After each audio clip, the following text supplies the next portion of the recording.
దేశాన్ని వేడుకుంటే భారీ ఎత్తున జరిమానాలు విధించేందుకు సిద్ధమవుతున్నారు అమెరికా అధ్యక్షుడు Donald Trump. Department of homeland security దీనిపై పెద్ద ఎత్తున కసరత్తు చేస్తోంది.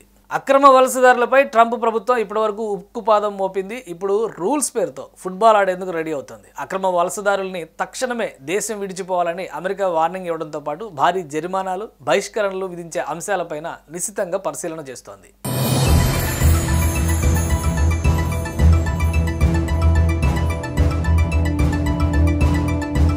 బహిష్కరణ ఆదేశాలు ఉన్నప్పటికీ అమెరికాను విడిచిపెట్టని వ్యక్తులపైన జరిమానాలు విధించడానికి ప్రభుత్వం సన్నద్ధమవుతోంది.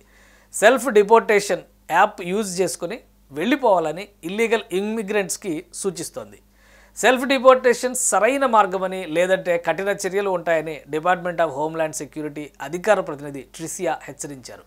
డిపోర్టేషన్ నోటీసు కింద వలసదారులకి రోజుకి $998 అంటే భారత కరెన్సీలో 86,000 రూపాయల వరకు జరిమానా విధించే అవకాశాలని ట్రంప్ ప్రభుత్వం పరిశీలిస్తోంది.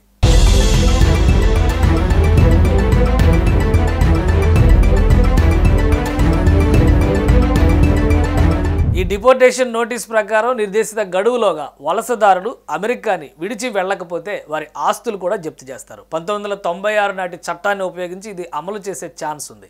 5 ఏళ్ల వరకు జరిమానాలు కూడా విధించవచ్చు. సెల్ఫ్ డిపోర్ట్ యాప్లో రిజిస్ట్రేషన్ తర్వాత వెళ్ళకపోతే $1000 నుంచి $5,000 వరకు జరిమానా విధించే అవకాశం ఉంది. భవిష్యత్తులో అమెరికాకు వచ్చే ఛాన్స్ కూడా కోల్పోవడమే కాక జైలు శిక్ష పడవచ్చు. అక్రమ వలసదారులపై జరిమానాలు తప్పవని మార్చి 31న department of homeland security social media post చేసింది.